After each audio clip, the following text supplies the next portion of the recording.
Hello and welcome to the Sonic Cinema Podcast. My name is Brian Scuttle. Thank you for joining me at www.sonic-cinema.com, as well as the Sonic Cinema Podcast YouTube channel.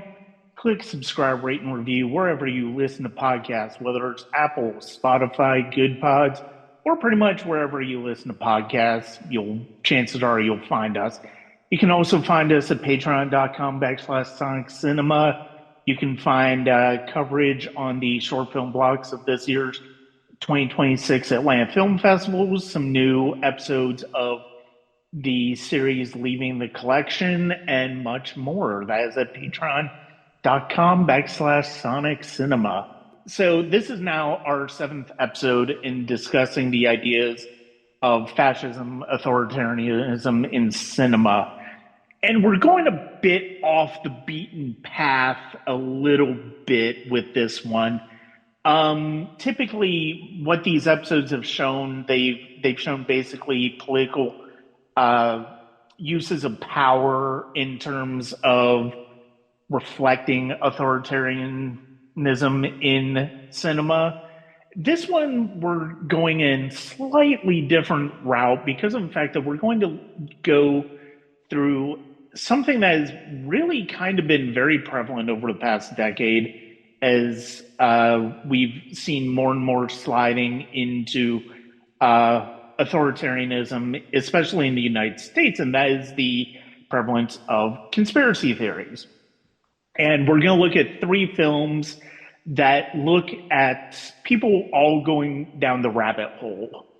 And joining me is a first time guest to the podcast. It feels like it's been a while since we've had that happen.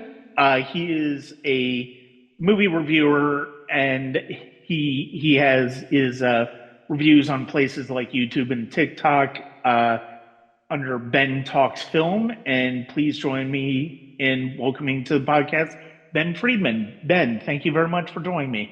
Thank you for having me, Brian. I'm really excited to dive into these three films that we have laid out today. Yeah, this is going to be a lot of fun. And I know for me, going through all three of them just made me even though two of these I've seen so many times over the years, I probably didn't even need to go over, rewatch them, but I'm so glad I was able to. But first, before we get to the actual meat and bones of that discussion, let's find out a little bit about you. So this is your first time on the podcast. So what is it that drew you to talking about movies? I've never had a concrete answer on this. What I come back to is this idea of growing up in the early 2000s. I was born in 1998, and having this kind of struggle to connect with people at a young age and finding, whether it was through fandom, whether it was through specific films, this way to connect to people that I otherwise didn't understand how to connect to people. So film was just kind of an easy language for me to speak. Somebody who loved when I was growing up, just going to the movies, seeing movies. It was something that I always had. I had a VHS, one of those like little box TVs in my bedroom growing up. So I was able to just plug the VHSs in, watch them. My grandpa was a huge movie watcher. So I think that was like something that came just kind of naturally to me, was kind of just understanding and watching movies from like a very young age. I think what really elevated it and made me feel like, oh, I want to pursue this a little bit more in life was this feeling of going into college and having this hyper fixation quality on film and noticing that that's how kind of I could understand the larger world to a degree. And this is huge context to this. 2016 is my first year in college, freshman year at Chico State. Obviously, the country starts churning pretty rapidly at that point, and life was not the same. I had grown up essentially, obviously grew up for most of the Bush era, but don't have a real great recollection of it for my really like formative years, my president was Obama, which was a very big transition to go from Obama to Trump. And I think what I started taking comfort in was one, having something as a distraction to kind of deal with the ensuing chaos, but also to having this something that helped me explain what was going on. Like something where I was like, these feel like answers, these feel a little bit concrete. So I really started diving into writing at that time, started specifically writing. I was a history major, but I really liked focusing on history as a lens to look at the now. And I think that's the same thing that I had about movies. And that's kind of the reason when you and I were discussing, let's kind of come up with a topic for today, I'm like, well, let's kind of dive into the thing, one that I felt most comfortable with, which was how right-wing, essentially mania, stems in a country and how it takes over. And I think conspiracy theories is at the heart of that idea. Yeah. No, I definitely think, and certainly in the era of Trump, I think that's absolutely true. Especially when you consider like one of the his kind of big arrival on the modern political stage was stemmed from him pushing the conspiracy theory that Obama was not born in the United States and Yeah. therefore was an illegal president. And so, I mean, that is, I mean, I do like this idea of films as a centering device when it comes to a an ever manic world. I mean, I know for me, I mean, it's like I was in my early to teen years. I was in the Reagan Bush one era, and then Clinton was basically through high school and college, and then of course after that it was Bush W. Bush, and then Obama, and now Trump. And I think the thing is, as far as movies, I think the thing about movies, especially as a centering idea, I think that is such an important thing about them. And I know, especially during the pandemic, and we'll talk about this a little bit more because one of Yeah. our films deals directly with that era. Um, it was movies and TV shows that I gravitated towards when I wasn't having to work, and it was really helpful to have that as a distraction from how stressful everything else was around it. Yeah, and when I think about writing, when I think about when I'm doing my movie reviews, which again, you can find me Ben Talks Film on YouTube, but that's where I primarily live.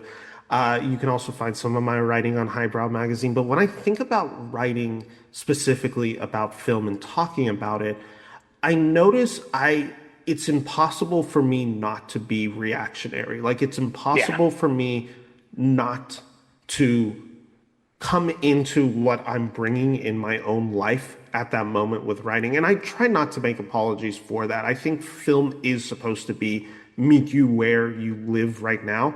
And I think that's what the best films can do. And what I love about, especially three of the films that we're going to be talking about today, is this idea that film is one, reactionary, it's volatile, but also it can evolve in your understanding and meaning of it as you start living through different things. I think one of the films that we're going to be talking about, and I don't know if you've said the three names yet, but one of them, Eyes Wide Shut, is a film that I saw a few years ago for the first time. And it was a very largely different experience watching it, given some of the news that we've heard of the past 6 to 12 months. And I Right. think that's the Yeah. coolest thing about film is essentially watching something age and what aging does to it. And that's the part that I find really exciting when I'm writing or talking about anything is what you understand about a film right now is not what you're going to understand about a film in a few years. And I think the coolest thing about that is the directors don't even really have control of that. They are reflecting No, on a no. certain moment, but they don't know what this film is going to stand for. They don't know what parts are going to age incredibly well. They might have precedent, they might have feelings about it, they might be ahead of the curve on it, but ultimately they don't know what's going to happen. And these three films, I think in particular, are three films that really just have changed and changed as we go on. Well, and the ultimate irony, especially with Eyes Wide Shut, and we'll talk about it a little bit later, is the fact that Kubrick was as controlling a filmmaker there is. So the Yeah, idea that 26, 27 years after his passing, and as we've lived with Eyes Wide Shut all of those years, the fact that now I and we'll talk about, but what he was revealing, what he was wanting to reveal about that film in that story in that film is, I don't think exactly what it means to people now. yeah. And we'll talk about it because of the fact that it's fascinating. And I mean, I actually wrote about it several months back because of the fact that I felt like I needed to get something out on it. But let's move a little bit further back in Mm, time before we get to Eyes Wide Shut and talk about our first movie. And it is when people think about conspiracy theories in movies, I think the first movie we're going to talk about is kind of the standard one that they automatically go to, and that is Oliver Stone's JFK from yeah. 1991 with Kevin Costner's Jim Garrison, District Attorney of New Orleans, who was so obsessed with the Kennedy case that he brought a trial against a local New Orleans businessman for conspiracy to assassinate the president and President Kennedy. And I think the thing, and the one of the things is a couple of I think it was last year. It was last year actually. I wrote about, and we'll talk about this too. Well, one of the things that when we talk about conspiracy theories of the past decade or so, it is impossible to not talk about QAnon. It is Sure. impossible not talk about QAnon. And it's funny because JFK, and in particular his son, plays a weird role in that conspiracy theory. Um, I mean, the Kennedys are all over so yeah, many of the conspiracy yeah. theories. Even like, obviously, RFK is a different example of all this right now Oh as our yes, Secretary of yeah, Health. But yeah, like, his involvement with all of this and peddling so many conspiracy theories, like the Kennedys are at the heart of so much of what we're going to be talking about today. I think all like, and I really like that we're starting with obviously JFK, one being the earliest film, but I think all the other films we'll be talking about today, you can map on a Kennedy like figure in those yeah, movies in one way or another. yeah. No, I agree with that. I agree completely with that. And I mean, Oliver Stone's film, it is. I think it is. Do I necessarily subscribe to a lot of the beliefs that Oliver Stone is putting out in the film? Not necessarily. I've kind of gotten away from the full idea of the conspiracy theory that he's laying out when it comes to the Kennedy assassination. I don't necessarily subscribe to the single gunman idea because of the fact that I just think It just seems physically it impossible. seems physically impossible because of the headshot Yeah. is the one that makes it physically impossible because Oswald was shooting from behind. There's no way that's going to happen. Um, but does it necessarily tie into the military industrial complex and all that? I mean, to a certain extent, it could, and I do think there's elements of the theories that Oliver Stone is placing in JFK that I do think there's some accuracy in. But one of the things that I think is so magnificent about this film now, which is still a magnificent film, regardless Yes. of whether you believe anything in it or not. Because it's technically a marvelous movie. The Yeah. cinematography is amazing, the editing is incredible, the music by John Williams, the performances, all of it's fantastic.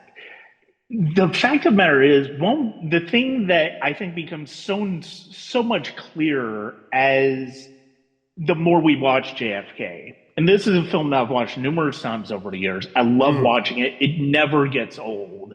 Yeah, agreed. It always feels fresh. This is essentially, especially this time, one of the things that I try to do whenever I watch a movie for the podcast is I try to take notes. And it's like, Mm. I've seen JFK enough to where it's like, I know the technical accomplishments of what the movie's doing. What I wanted to focus on, especially with what we're talking about in this episode, is the idea of how does this reflect a character going down the rabbit hole of a conspiracy theory? And the fact of the matter is, that is quite honestly what Jim's trajectory in this film is. From the second J.O. Sanders' character tells him that Kennedy's been shot in the beginning, all of the interstitials with the other characters, Ed Asner, Jack Lemmon's character, and everything else goes towards Jim getting taken down further and further down the rabbit hole Yeah. of what happened to John F. Kennedy on November 22nd, 1963. And the fact that this is a almost 3.5 hour movie in its director's cut time frame that does that and does that in a compelling way is a credit to Stone and what he accomplished in this film. It's Alice in Wonderland, and that's something that I think all these conspiracy films that we'll be talking about are. It's this going down the rabbit hole. And while we're like kind of framing JFK, the part that I think is so fundamentally important to understanding JFK is kind of understanding who Oliver Stone is in the larger narrative of this. Obviously, Oliver Stone, he was a Vietnam veteran, and he comes home and he instantly, like so many of the figures that we know in American history at that time, is an outsider. He feels lost. He has no connection to the world after coming home from Vietnam, experiencing the horrors of it. And, in 1970s, he meets, I believe it's Paul Schrader at the NYU film university. I believe maybe it's Scorsese, but regardless, like he has an inspiration to the role of. I'm blanking on the character's name from Taxi Driver, but like that is in part based on kind of the Oliver Stone archetype that we're talking about. And I think to understand JFK and to understand Oliver Stone as a larger figure in film history is to understand that he is somebody that comes home, he's angered, he feels lied by his government, and he feels that all of his sacrifices were for nothing. One, not only do we lose the Vietnam War, two, he starts asking, why were we even in Vietnam? What has happened to this country? And I think JFK is this. And to be honest, this is a movie that, as I understand it, from my point of view, and apologies for the language here, but this is a movie where Oliver Stone is asking, how did I get fucked? And Yeah. it's not okay if this is all just a coincidence.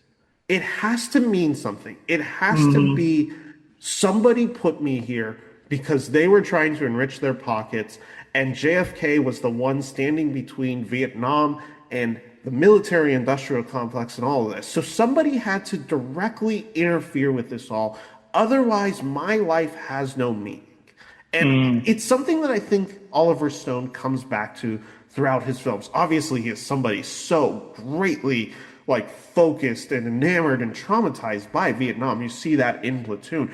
But this is in many ways kind of, I'd call it a trilogy, but I'd even extend it further because I think you get Platoon, then you get Born on the 4th of July, you then get to JFK. But JFK is a story that continues on into Nixon, and you continue feeling those ties into even his George Bush movie, W. Yeah. There's so much about this, and the anger that is so palpable on screen for JFK is kind of the reason that I just adore this film. This is one of my favorite films ever made. I think it is Oliver Stone's masterpiece. I just think Yeah. everything about this movie is incredible. And I wrote about this a few years ago uh, for Highbrow Magazine, and I think I also wrote it on my letterbox. But I kind of just wrote, uh, Stone is not bound to live and die by factuality. Instead, he is allowed to craft his own narrative. Just as the American government lied to him, now he weaponizes those same tools against his enemy as a form of protest. To view JFK as the truth would be naive. Much of the film's key arguments are either heavily disputed or downright fictional, which we'll talk about. To understand JFK Yeah. is to understand an artist working through trauma. Stone, a survivor of Vietnam, explores the why of his sacrifice. JFK is the answer, or at least Oliver Stone's answer. And it's the thing that I love about this movie is we'll talk about the conspiracies. We'll talk about how it just engrosses you in it. But it's the fact that the brimstone anger of this movie is so palpable and so real. No, and you framing it as part of his reckoning with the Vietnam War that we obviously associate with Platoon, Born on the 4th of July, and a film he did after this, Heaven and Earth. I think it definitely does fit within that framework of who he is as a filmmaker and what he's about as a filmmaker. And yeah, you brought up the fact that yes, it plays into Nixon, it plays into W, and I would even say it plays into the Snowden movie he made in 2016 with Joseph Gordon-Levitt. I Yeah. think that the fact of the matter is, it's like all of those, especially, and I think the Snowden movie in particular has a lot in common with this one because of the fact that is a person, an individual within a larger structure of society, of government, and saying this doesn't, this is not right. Yeah. There's something about this structure that is not right. Why isn't anything being done about this? And what can I do about this? And I think that I definitely think that it is the fact that he did focus on Garrison, it made all the sense in the world because I mean, how else are you because he was one of the big people after the Warren Commission came out. He did bring prosecution against Clay Shaw. He didn't get a guilty plea, but he did help open up the concept that there was probably more to the Kennedy assassination than what the Warren report said. And I think the fact that he has this idea, the fact that he had Jim Garrison be the audience's avatar for this movie of Yeah. going down the rabbit hole. And one of the things I find just really extraordinary in looking at this film simply from what I understand as far as the process of people diving into conspiracy theories, especially nowadays, you have Jim Garrison risking his career for his beliefs. You have Jim Garrison risking his family for for his belief. The pushback against power, the people who seem to have some credibility giving him little breadcrumbs to follow this way, that way, this way. And you see that in particular with the Mr. X character that Donald Sutherland plays and that amazing sequence in Washington. And it's just really it's funny because of the fact that this predates like QAnon, Pizzagate, all of that stuff by 25 years, and the fact Yeah. that he understood how that conspiratorial thinking and what is risked with that conspiratorial thinking in the early 90s is really impressive. Yeah, definitely agree. And I think when I'm watching this film, the thing that I feel the most about it is, and the reason I kind of brought this up as like, I think this is the good starting point for here, is obviously conspiracy theories have existed throughout history. Obviously, it's Yes. not something that is like unique in the American experience. I think what specifically is so fascinating about JFK and this turbulent 60s that we have as a country is I think there is an actual break in the way that people's minds accept what the government tells you. I think there is Yeah. this nobility that is centered around Camelot that maybe didn't deserve to be there in the first place, but is perceived to be there, that then breaks right away after JFK.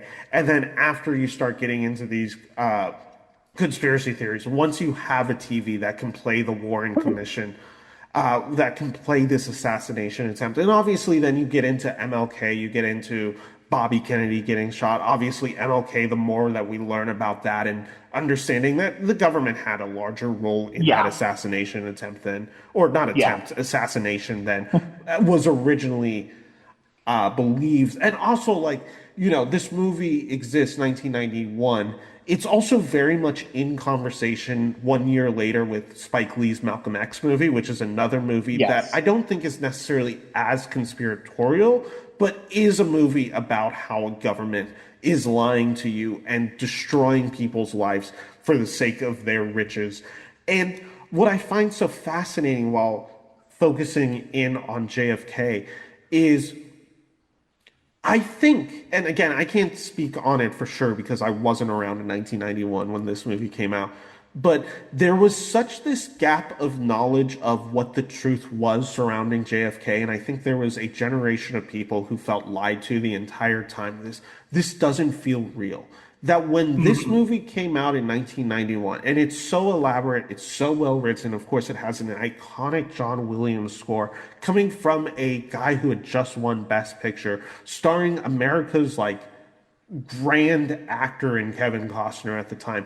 There's something where I think it was really easy for people to map on to this feeling of like, I have closure. Like I have something resembling the truth. And this is something Oliver Stone has talked about throughout his career. He's still on message boards today, online, where he's talking about like how the JFK conspiracy theory, how his belief of it and his understanding and everything that he brings into this movie is factual and all this, even so much that I believe it was in 2019 or 2020, he made a documentary called JFK Revisited, which I didn't actually Yeah. get the chance to rewatch, but I have seen in sections.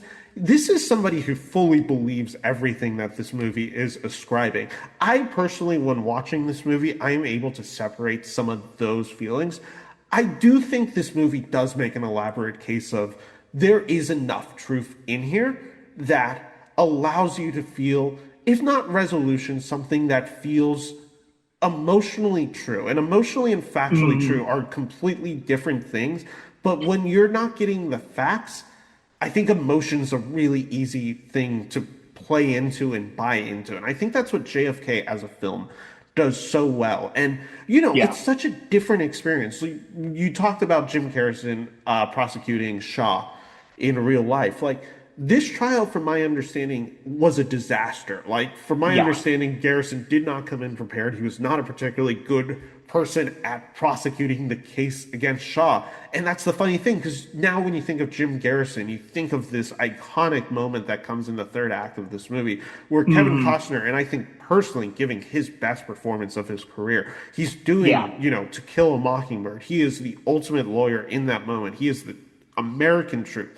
That making him a hero of this is a really powerful thing to do and to again kind of just center something. And that's the heart of all of these movies that we're going to be talking about and conspiracy theories at large is the reason conspiracy theories gain traction is because you just need a little bit of truth in there.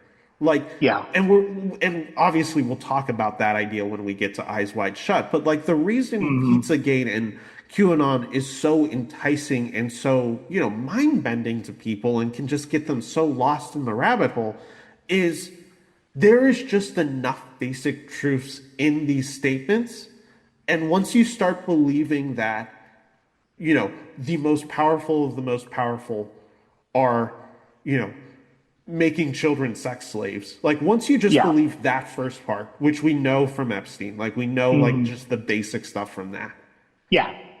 Everything that you would have trusted or may have thought too far no longer feels as far when you're like, oh, Bill Clinton's photographed with Epstein. Oh, Trump's photographed with Epstein. Yeah. Like Yeah. that's I think the brilliance of it. And it ties back into JFK of you can basically, and I think Oliver Stone does this, you can throw everything against the wall, which he does in JFK, and it all kind of sticks because you're just like, well, like, why wouldn't that be true? Like, if you believe in the concept that the government isn't telling the truth fully about this, then there's really no avenue that you can go to that feels too extreme because you know how powerful this entity is. Yeah.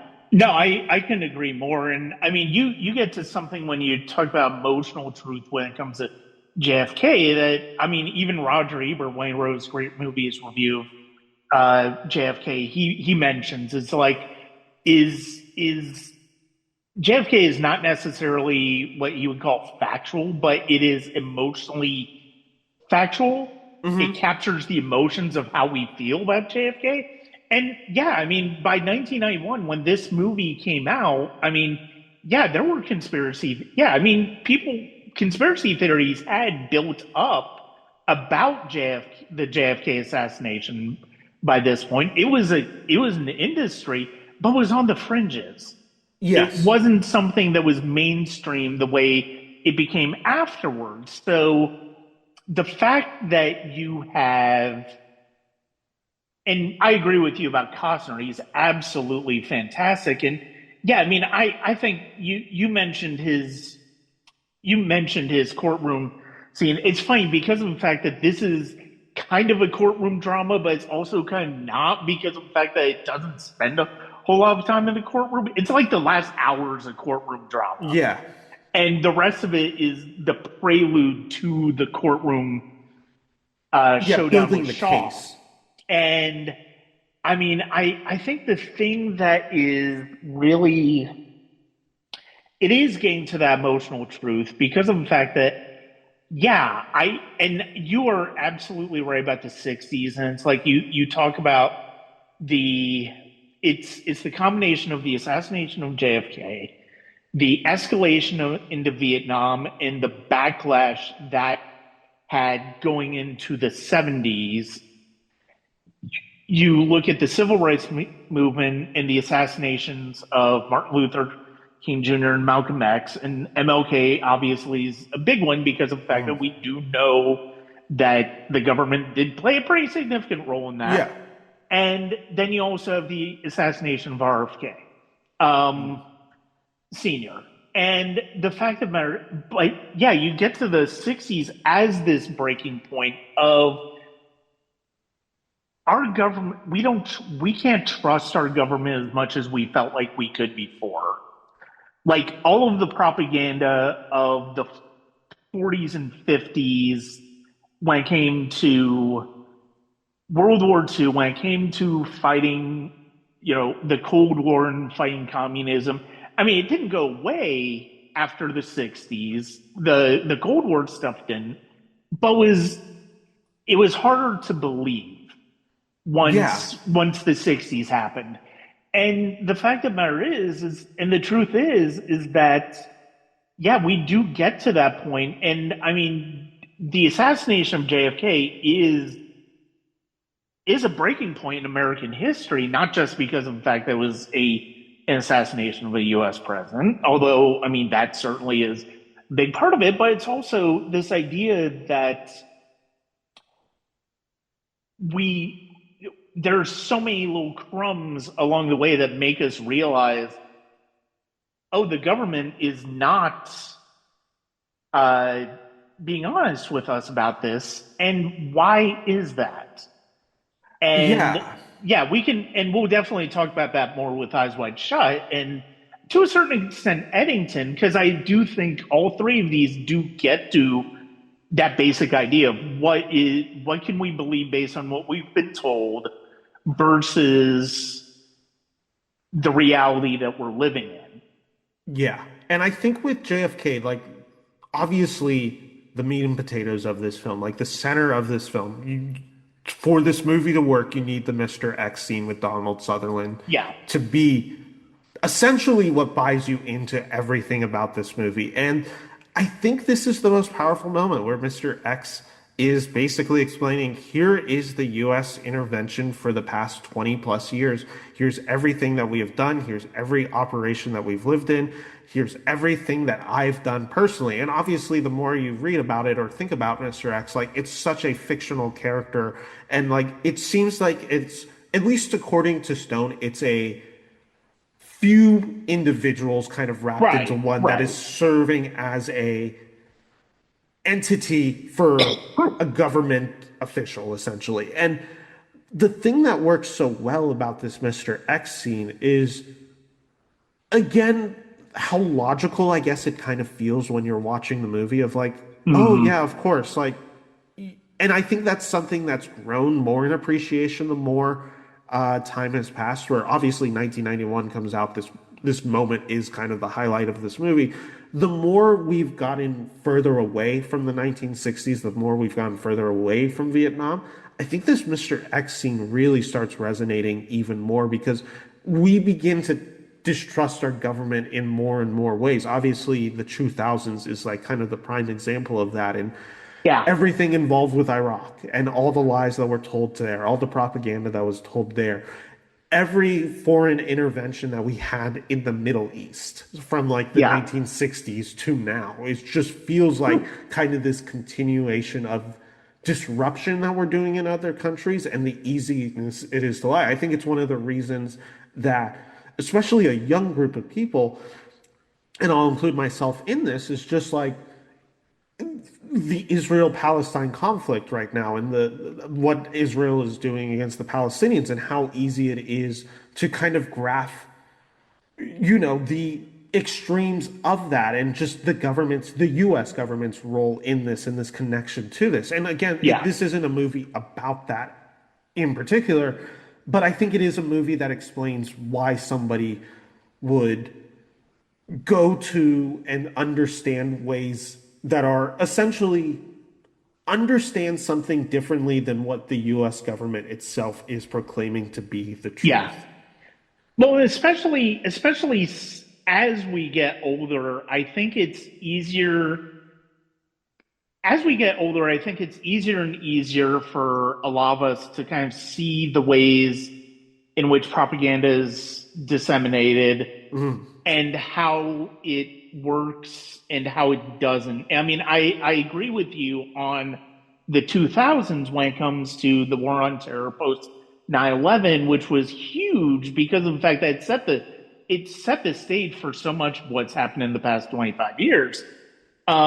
Not, but you, I remember vividly. I was in my mid 20s uh, when we went to Iraq in Yeah. 2003, and I remember just, you know, I was still kind of working through my political identity, but I understood enough of about myself to realize that what we were doing in Iraq was wrong, and we shouldn't have gone in there. There was no reason for us to go in there, based on what the government was telling us.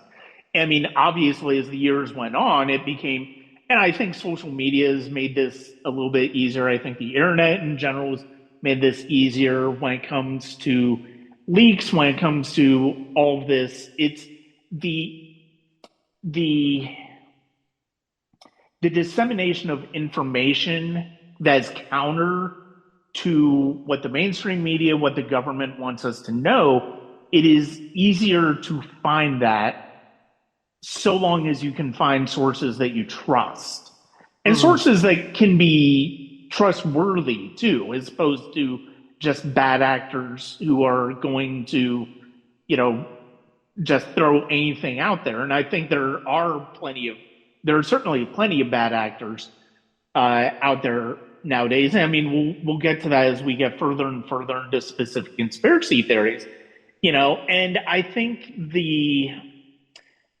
do think the fact that that was such a, but once you understand the ways in which propaganda works, it's easier to see it and reject it to a certain extent.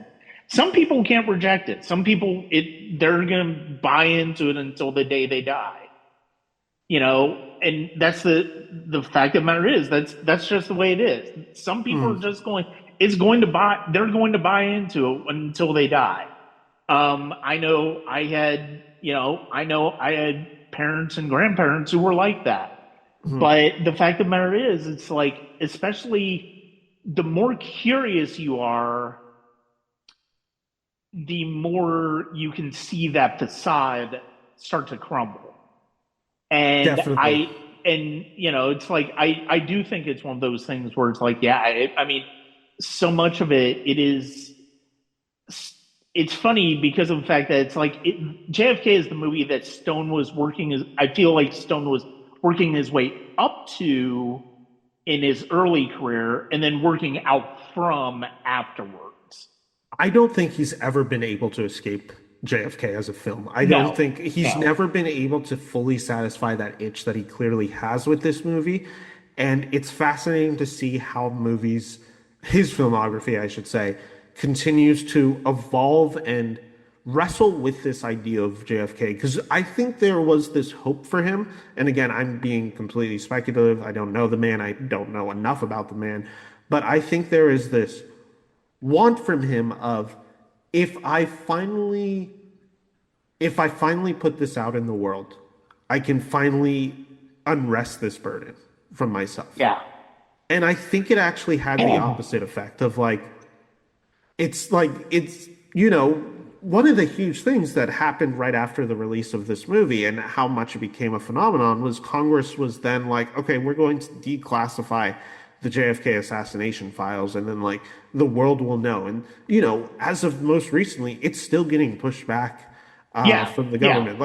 It's just the fact of I think for a brief moment there was this hope and feeling that okay, he's now unlocked this to a degree that we will now know something of the truth. We will now know what the files that exist about it.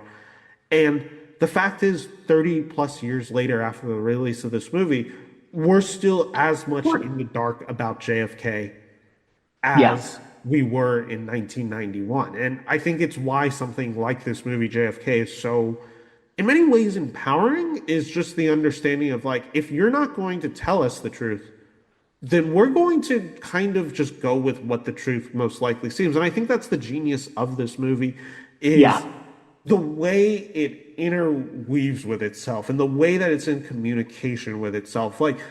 I think the reason JFK as a conspiracy theory is the one that's so fascinating and so easy to get lost into is because the basic facts of it are just so insane that it's it has to be something more than what is being told to us. You accept that he's in Dallas in November of 1963. 1963, he's in Dallas. You understand that for some reason, the security was a little lax that day. You understand that out of, completely different precedent, they decided to let him have the windshield open so he was fully exposed. You understand that part. You understand that Lee Harvey Oswald, who is this suspected Soviet defector, is tied into there. A few days later, after he's caught, you then have Jack Ruby kill him on national TV as well. And it's just all these little bits that it's just even at the time, it's this isn't just insane, something weird happened. And why aren't we getting a conclusive enough answer? And I think also one of the big things that is brought to life in the film JFK is the Zapruder film is something that, is now in the age of the internet, something that is readily accessible. If you want to watch the Zapruder films, you can watch it anywhere online. It's on YouTube, it's on Reddit. You can watch this video anywhere. In 1991, Yeah. this wasn't something that was readily accessible. I think it was No. available, like you could see it in certain cases, but it was kind of like closer to like a snuff film of like you had to kind of Yeah. know Well, a guy yeah. who like had it, like somehow had this, and like it was kind of a bit more taboo. This is the first time the nation is like reckoning with this, and also Oliver Stone makes the genius point of it of kind of playing it for a minute straight, back and to the left, back and to the left, and like you have to live with that and just be like, yeah, no, this doesn't make sense. And Yeah. it's the reason I find JFK as a film and as a conspiracy theory in general so enticing and so easy to get lost into, is because once you start believing a few of this stuff, it's really easy to be engrossed by the rest of it. And Yeah. obviously, there's some stuff of this movie that I just think has aged poorly. I think there is a accepted homophobia within this film that probably has not aged particularly well. Obviously, with the Yeah. Kevin Bacon character, Willie O'Keefe, who just, by the way, is giving like a great performance in this movie. Just so effortlessly funny in this movie. I forget his one line in this movie. You either get effed or something like that. I'm blanking on the actual line that he gives. It's basically he's I think he's talking to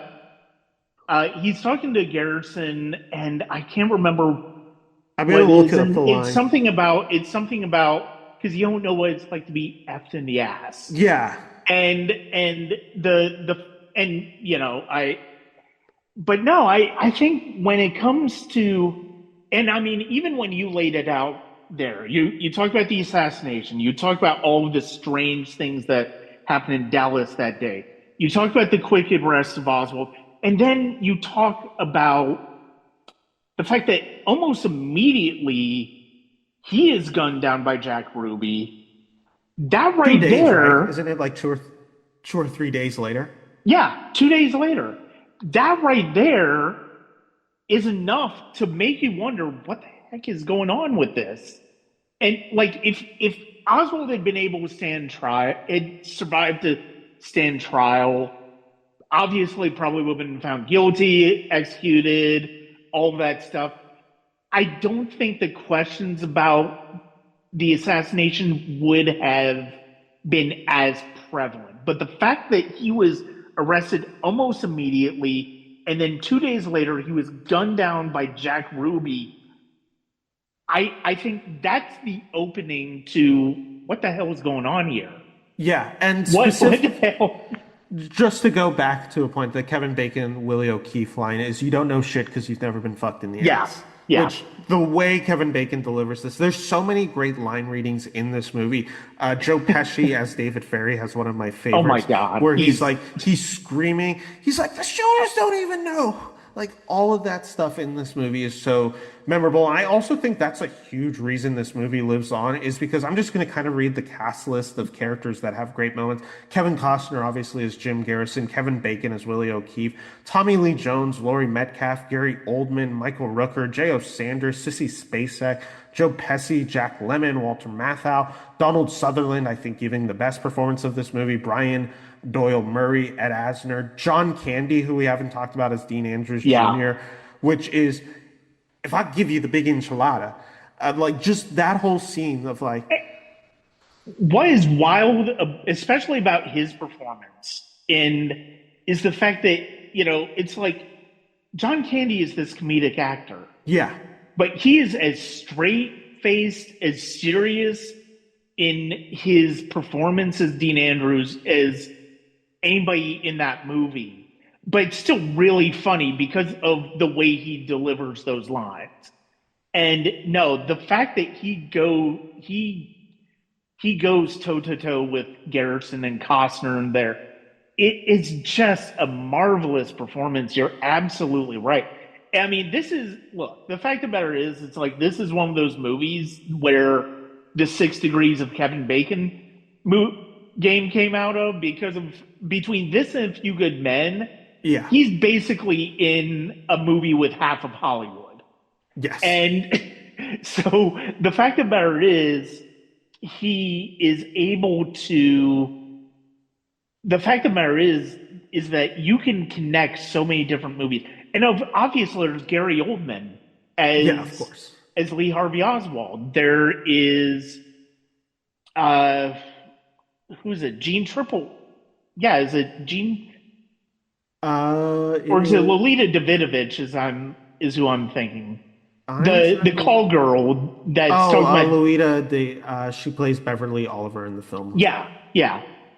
Vincent D'Onofrio has a small role in this movie, Yeah, I and I mean, mean, Michael Rooker has a small role in this yeah, movie as the like. There's so many of these cast members in this movie that like one you either know will go on to do incredible work or have done incredible work. I mean, Jack Lemmon and Walter Matthau are in this movie, and I don't think they yeah. share a scene together in this movie. Like, it's just No, those little things like that where it's just like, my God, like everyone in this movie, like the most famous of famous. The line that I was specifically thinking from John Candy, it is my just like all time. It's one of these JFK is one of those movies that's so easy to just watch clips of YouTube on, and I gravitate towards the John Candy Dean Andrews scene. But if I answer the question you keep asking, and if I give you the name of the big enchilada, then it's Bon Voyage, Dino. I mean like permanent. I mean yeah, like a bullet in my head. You dig, and then like all of it, like that whole monologue is just so incredible, and it's kind of the genius of this movie is not only did Oliver Stone make this incredibly crazy JFK conspiracy movie, it was distributed by Warner Brothers on a $40 million budget. It goes on to gross 205 million. It's an Oscar player film. It is the biggest film of all time. It has a score by John Williams. It has cinematography by Robert Richardson, who is just one of the great cinematographers yeah. of that time. Like, that's the reason this movie works so well, is because, yes, it is an absolutely deranged movie. It is somebody just like making the most passionate of passion projects ever to exist. And it's also just like one of the best made movies you'll ever see. I mean, so much so that like Christopher Nolan has been very honest about the fact that like he lifted like the structure of Oppenheimer, like, or sorry, he lifted the structure of JFK and basically put it into Oppenheimer. Oh yeah, oh yeah. You can see its influence. You can see its influence anywhere. Yeah, I mean, especially it's not even just Oppenheimer, just his filmography and the way he goes back and forth in time in general. I think is you can completely see it in JFK. You know, and it's funny because of the fact that I do true like I can't remember the other films that were nominated with this for Best Picture in '91, but but the fact of the matter is, it's like I do think what we're it's amazing to think that we were able to see. If it wasn't for Silence of the Lambs, this probably would have been another Best Director, Best Picture win for Oliver Stone. I mean, the yes, movie was pretty controversial, so who knows? But if it wasn't for Silence of the Lambs, I do think JFK easily could have been another Oscar winner for him. definitely. I mean, like, it's to me, it is the best Oliver Stone film, and we can kind of like talk about like what that means or what his filmography was up into this time and then past it. But I think the thing that it does so well as a movie is there's no convention towards it. It's a completely bizarre, weird movie. It goes off the hinges at like 20 points in the film. Like there are quite Yeah, literally like there are non sequiturs, there are just random parts in there. There is just like complete looseness to this film. And like yet it all comes back to the final moments of Jim Garrison crying in the courtroom.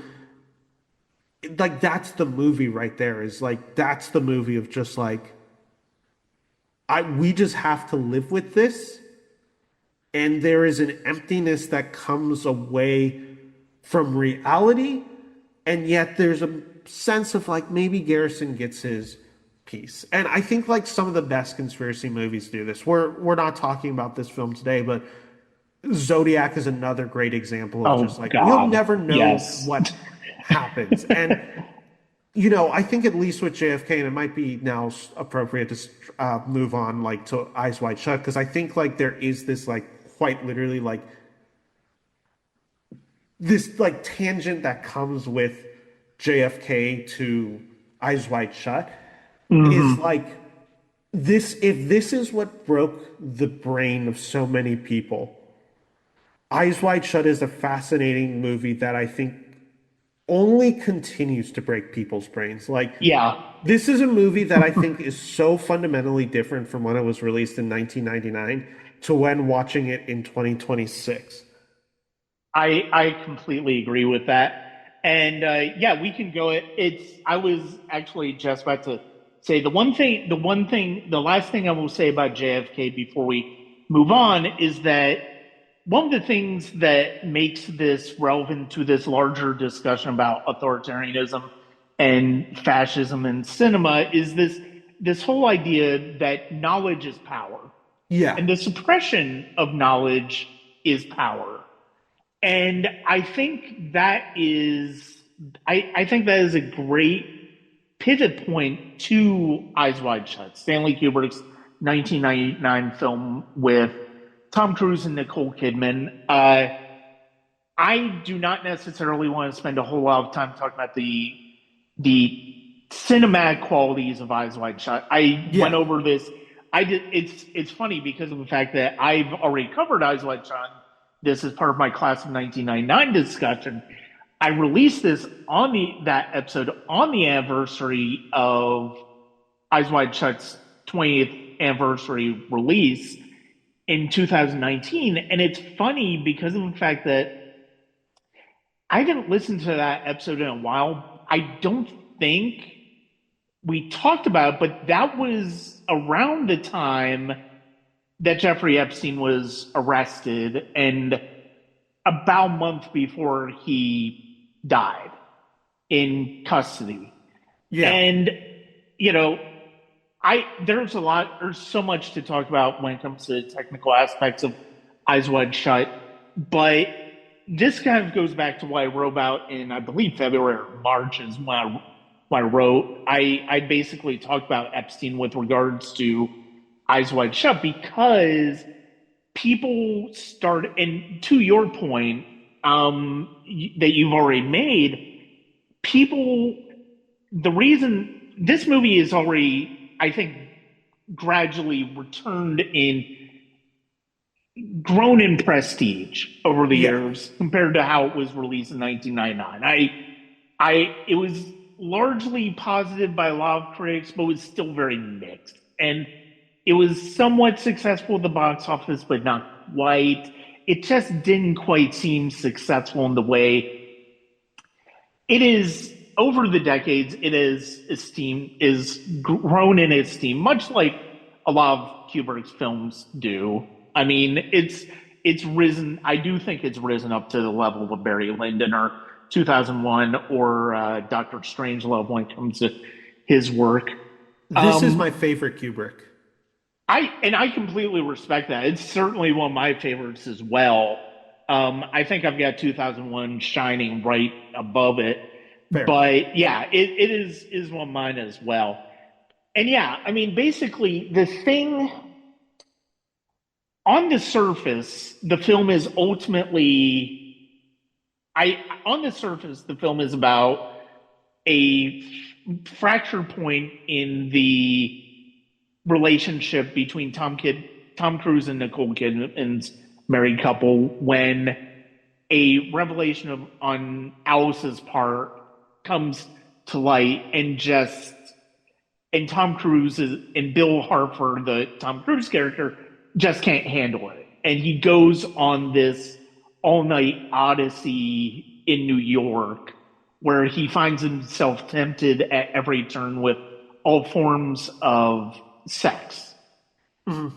It culminates, and and the fulcrum point of the film is this orgy, this masked orgy that his friend, who's a pianist, who's going to be playing at the event, tells him about. And he goes to he gets a costume, gets a mask to make himself up to go.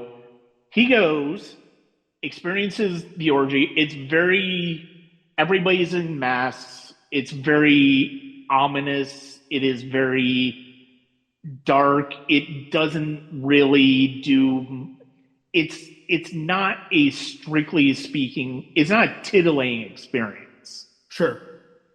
It is about power. It's about control. It is about base desires, but not in a way that anybody could really consider erotic, which is part of the problem that people had in 1999, is that this movie just didn't really seem to have a whole lot of heat for a movie that they thought was going to be a sex movie with Tom Cruise and Nicole Kidman. It is the most non-sexual sexual movie I've ever seen of all Yeah, time. Like there is yeah, there's nothing really resembling human emotion or physicality or connection in this movie. It was something I hadn't seen this movie in a few years, so I rewatched it yesterday. And one, I love this movie as much as I did when I first saw it. But again, like it's so fascinating how this movie has aged, right? Like you were yeah, talking about it in like 1999, and like, and I know probably for our topics of conversation today, like we're going to be focusing on the masked orgy scene. Like that is really like the heart of this movie for at least the conspiracy theory driven nature of it. Of course, yeah, like, and of yeah. course it's now And of how course, what happens impossible. afterwards, Yeah, and of too. course, how like impossible it is to no longer see this in some way as a Jeffrey Epstein ritual, I guess you could Yeah, call it. And again, like I don't necessarily think that's intentional. I think we can no, kind of talk about what is and what yeah, isn't there. I think there is probably as I've always understood the film, it is there is this not necessarily secret society, but there are these things that the rich and powerful do that we only get glimpses of. And once you get a glimpse of it, you can never unsee it. yeah. And that's my understanding more of the film. Not necessarily that No, like this is a I think touch on that's Epstein or no, anything like this, or him I think exposing that's it. exactly right. Yeah, I and mean, I I think mean, that's the title of the movie, Eyes Wide Shut, is you now yeah. just have to live with your eyes wide shut. Well, and it's adapted from a 1926 novella by Arthur Schnitzler called Dream Story, which the orgy is a part of. Oh, I didn't know that. I've never Yeah, read the the orgy novella. is a part of that book. So that's why the whole idea of this being a revelation of what Epstein was doing just doesn't hold weight for me, because I know enough about the source material to know that it's like, okay, this is just basically following the novella. It just happens to have this extra connotation. But the fact of the matter is, and it's funny. Part of the reason why I wrote that blog earlier in the year is we were getting more of the Epstein documents that the government has Yeah. than we'd ever gotten before. And also people were there's like a couple of extras in an early party scene at Ziegler's house, the Sidney Pollack character's house, where there are extras who look like Epstein and Ghislaine Maxwell Yeah. are in the background, and people were like, "Oh, was Stanley Kubrick revealing Epstein?" It's like, I don't necessarily think so, because yes, we do have documented cases of people coming forward about Epstein's behavior in the 90s, but really wasn't until after Kubrick passed away in the 2000s is when the case really started to become a little bit more high profile. More people were starting to come forward, and was when he was arrested in Florida and had the sweetheart plea deal that Julie K. Brown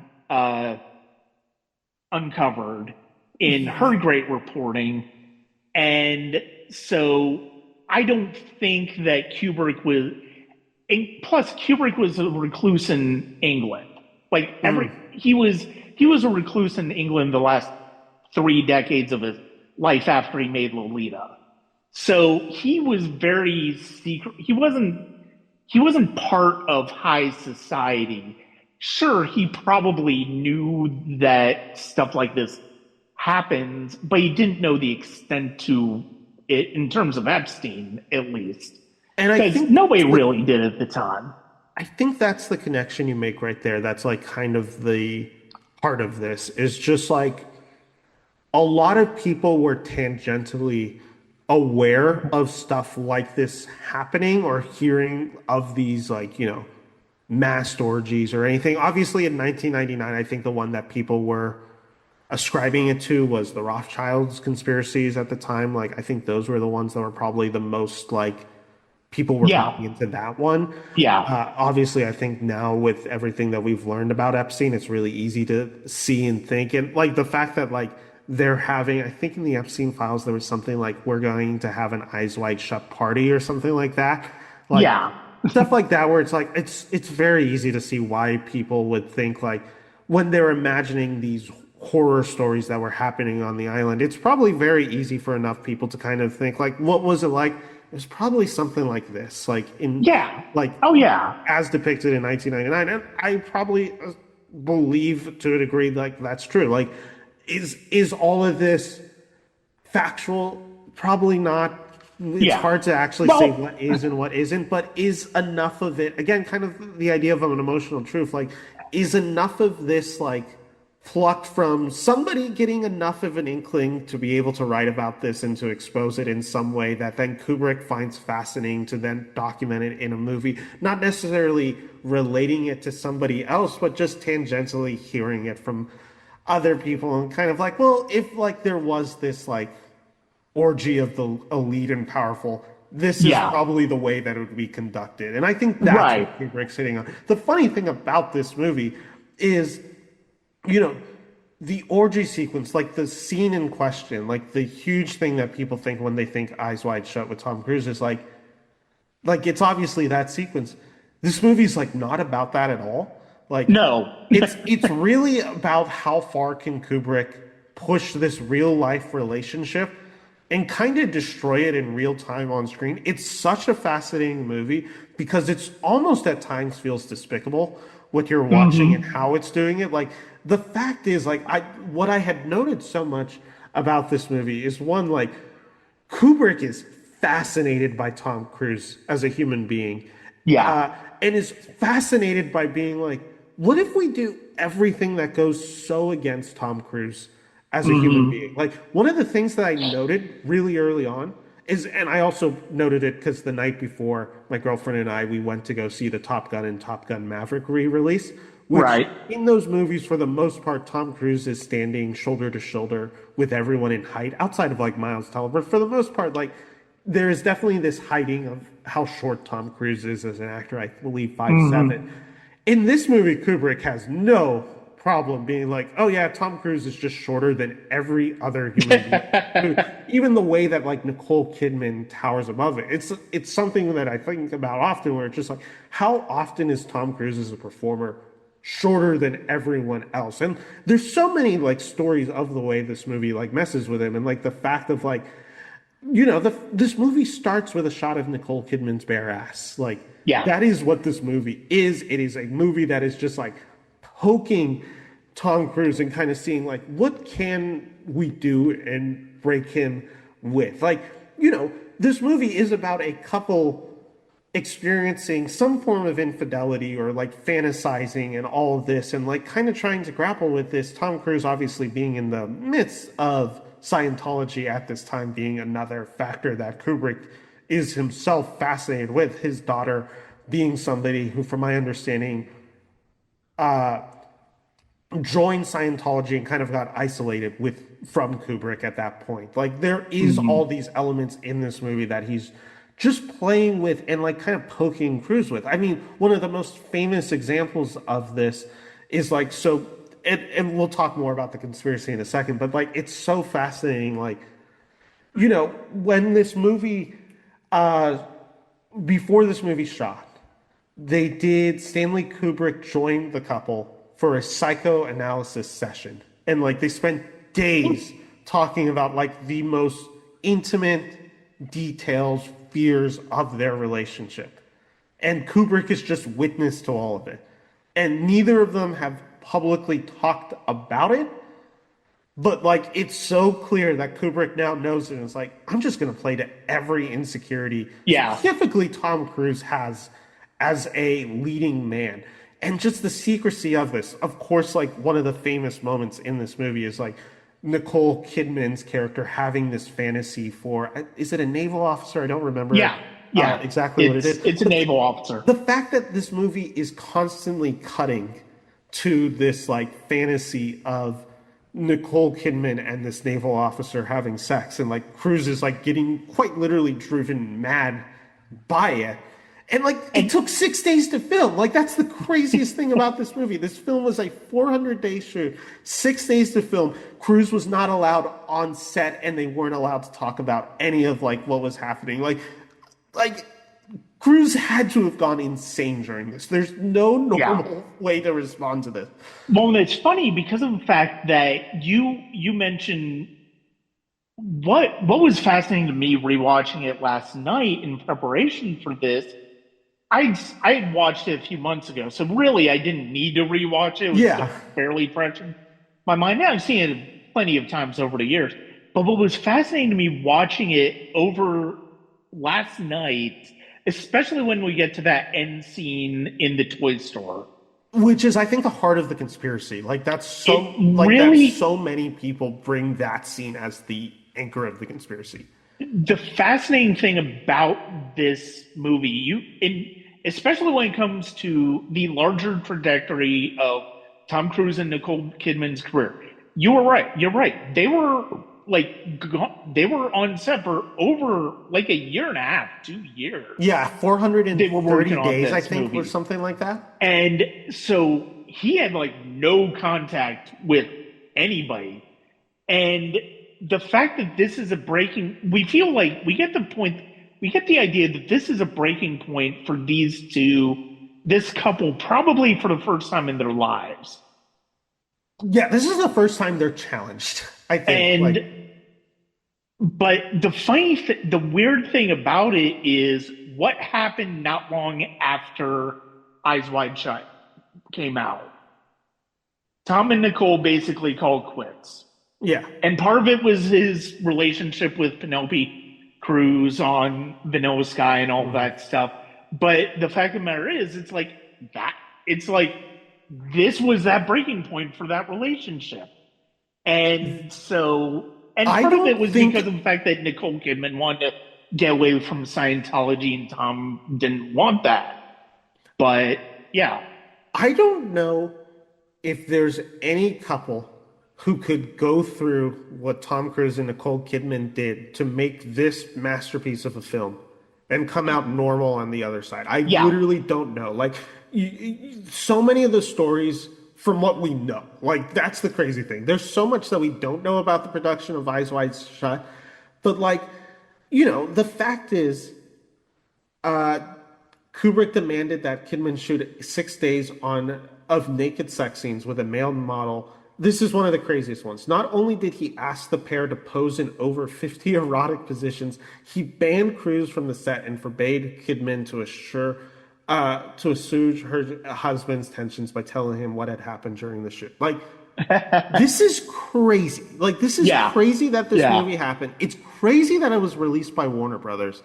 And it's like, what is there any other example of one of the most famous couples at the time, two of the most famous Hollywood stars, ever being put into a situation like this and like forced to kind of like reckon with their relationship in a way that, again, I think is brilliant. This movie is psychoanalysis. Like, this movie Yeah. feels like this. You can bring Freud into this movie. You can bring so many of the like the philosophers of the 20th century into this movie, and the psychosexual being of this movie. Like, it's all there.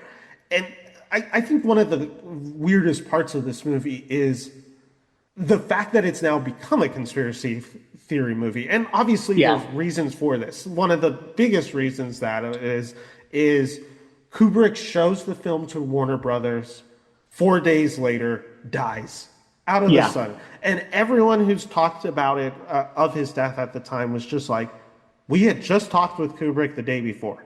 He was fine. Like, this came out of Yeah. nowhere. Like, this wasn't a guy who was in poor health or anything. And obviously, tragedies happen like that. But of course, it's so easy to just be like, oh, he showed this movie to Hollywood and people found out and he died 4 days later under kind of what felt like mysterious circumstances. And then, of course, you hear all the other stories that I think lead into this conspiracy theory. Is just like, oh, this movie gets cut. Like, there's an hour of this movie of specifically the orgy scene that, they reshaped, they re-edited, they did all this. And like, some people are like, no, this movie is truly as Kubrick had envisioned it. They made some minor changes to like appease the R rating. But Yeah. it's just all these things that are in play where that's where a conspiracy theory is built, of just like, again, No, it's just, yeah. it feels weird. And, I think we can talk about the end point of this movie, which is, if you believe in the conspiracy theory or think it holds valid ground, then the ending of this movie means something different than I think what it means to most people Yeah. in this movie, which is obviously Tom Cruise, Nicole Kidman in the what's it called, in the toy shop after Christmas. They're with their daughter. Their daughter walks away, and then two men who we believe that we see earlier in the movie are near the daughter and kind of go and walk off with the daughter, and then we never see the daughter again. And Yeah. if you believe in the conspiracy theory, you believe that this is for Tom Cruise to pay for his sins of going to this party and being exposed to this, they have to sacrifice their daughter as a sex slave, essentially. Like, that is, if you believe in this conspiracy of this movie, you believe in that. I don't necessarily prescribe No, to that, but I think it's pretty. I don't. I think a lot of that is. I think a lot of that is grafting Epstein onto it. I think a lot of that is grafting Epstein onto it. But no, I mean, it is fascinating. And then the fact they killed Kubrick because of the movie he made for Eyes Wide Shut. They still released it into thousands of screens. Yeah. It's not like it was all of a sudden suppressed. I mean, it's like, and I mean, no, I do tend to believe Jan Harlan, the Kubrick's longtime producer, and his I think his brother-in-law, if I remember correctly. That sounds correct. When he said no, nothing was ever cut. What he presented to Cruise, Kidman, and the heads of Warner Brothers is basically what you see, except for the digital alterations that the Austin Powers-ization of the orgy scene to get to the R rating.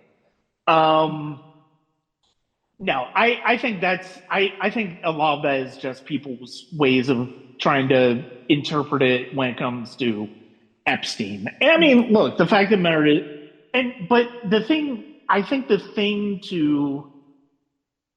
part of the reason, I think the thing to keep in mind when it comes to looking through the lens of Epstein when it comes to Eyes Wide Shut is the fact that the women in the orgy scene are clearly adult women.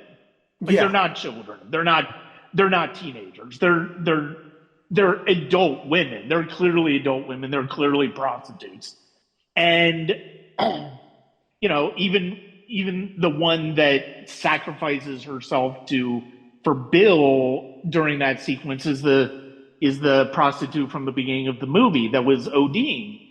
And I think the genius, sorry to cut you off, but I think the no, you're fine. genius of this all is just like, I understand why people could read the conspiratorial nature Yeah. of Eyes Wide Shut. Like, there is enough in there, and I think it's the Mhm. genius of Kubrick as a filmmaker where it does exist in this gray zone. Like, there is ambiguity to all of this.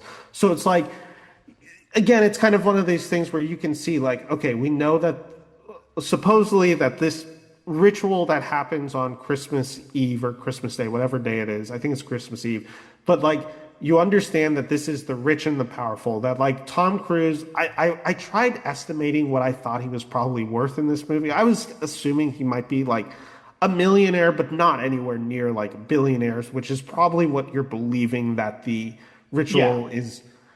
The people invited are like the elites, the most rich of the rich, the most powerful of the powerful. That's what the movie is at least wanting you to believe.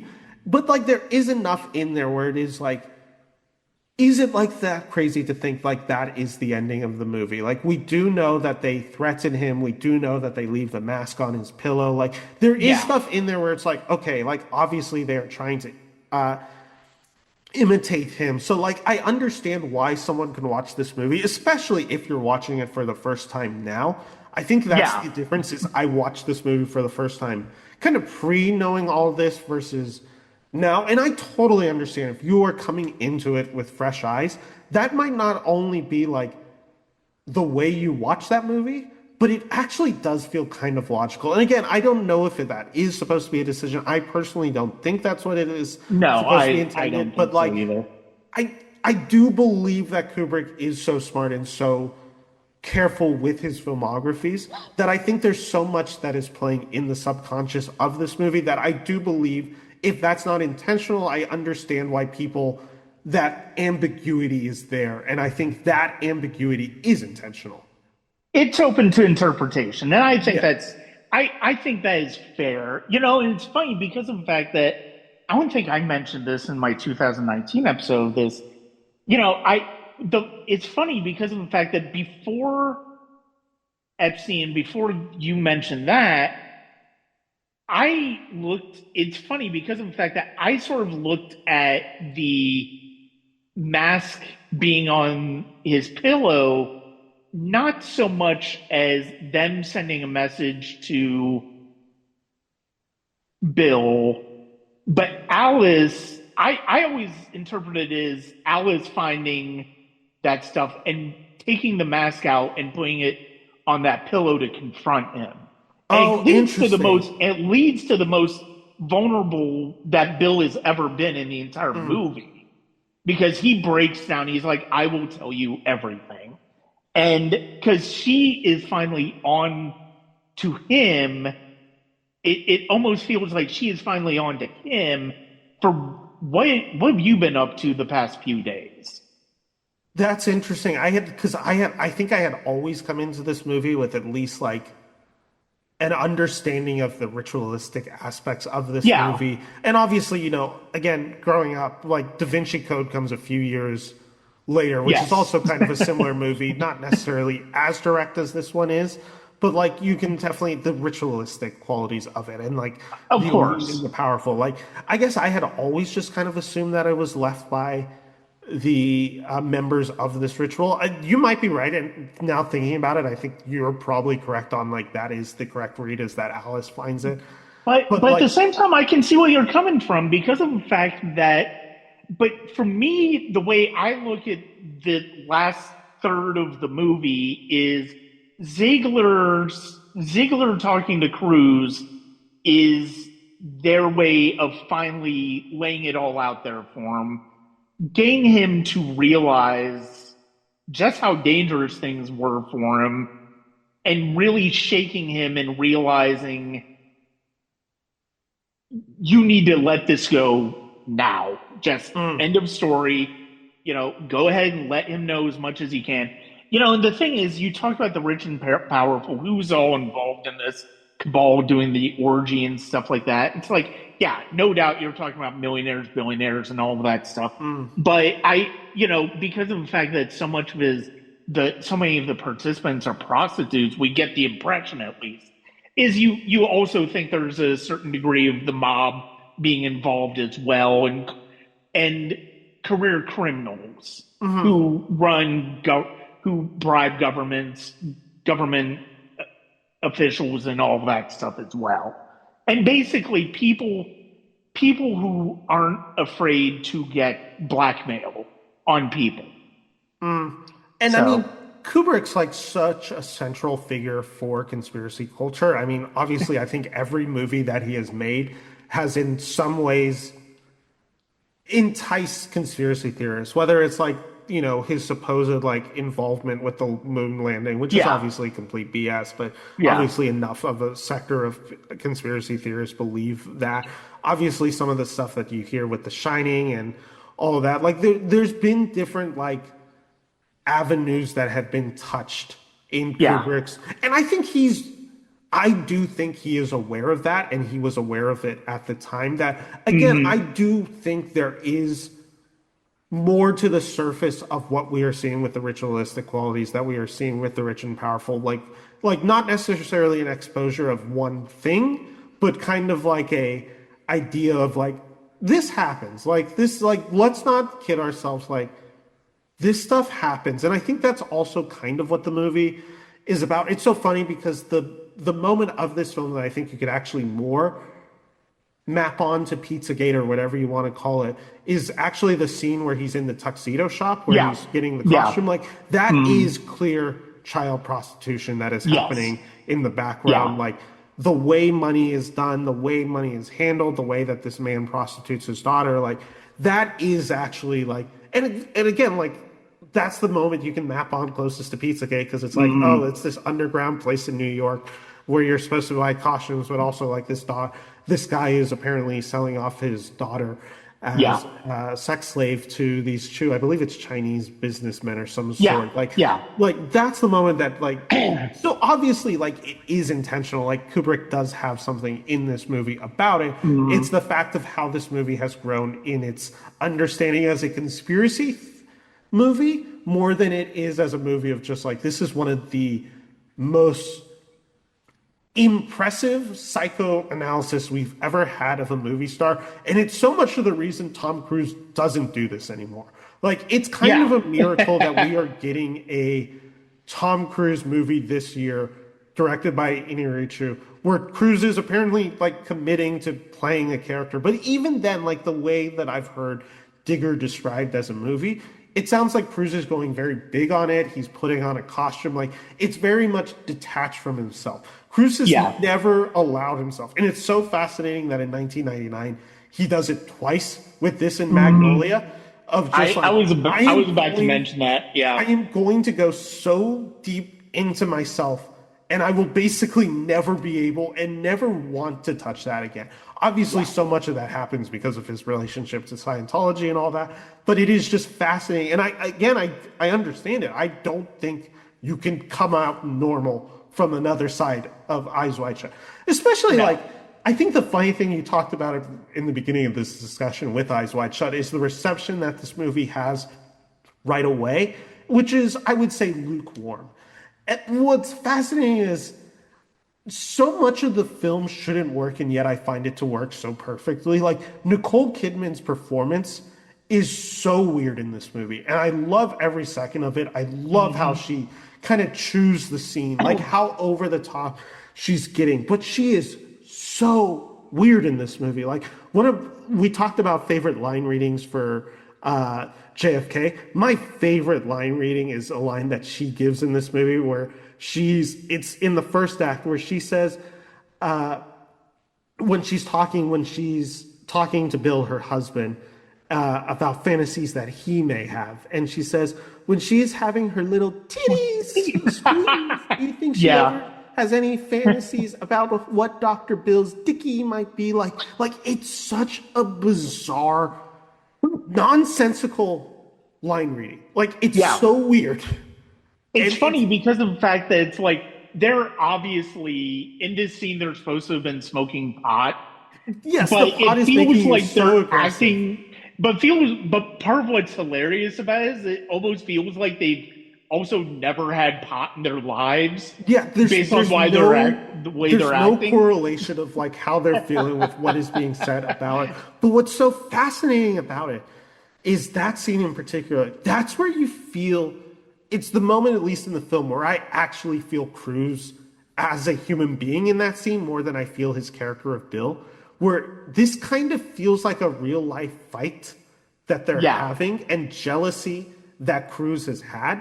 Nicole Kidman being obviously one of the most beautiful women of the 1990s, still is, but like the Yeah. fact of like how much she is viewed as a sex symbol, how many of the films of the 90s are built around her persona, built around her sex power, how freely she felt about her body too.